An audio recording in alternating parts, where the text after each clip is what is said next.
Gülüstan xanım, hər vaxtınız xeyir olsun. Xoş gördük. Gülüstan xanım, Qərbi Azərbaycanın hansı bölgəsindənsiz? Qərbi Azərbaycanın Dərələz mahalından, orada bir neçə, mahalın özündə də bir neçə kəndlər var, tayfalar var, insanlar var. Orada bir neçə, məsələn, isti su var, zirək var, kamanlar var, cullular var. Yəni çox böyük, yəni qohum qruplarda belə deyək var. Adam el-obanın içində olanda sanki özünü o qədər bir böyük, özünü o qədər əzəmətli hiss edir də, o qədər, necə deyim, bir dağ özünü hiss edirsən elin obanın içində olanda.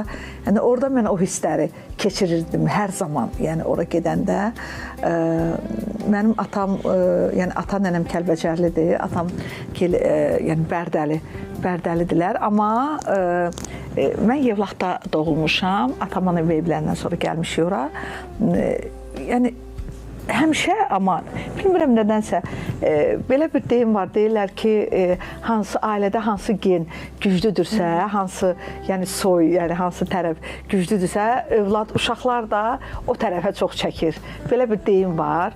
Bilmirəm, bəlkə də mən evin birinci uşağı olmuşam, ona görədir. Mən nəsə həmişə anam tərəfim, yəni dayılarım, o tərəf həmişə mənim üçün bir prioritet olublar da, yəni çox, yəni ora çox meyilli olmuşam və hər zaman da elə hər imkanımızda anama dedim ki, ana gedək, daimgillərə gedək biz.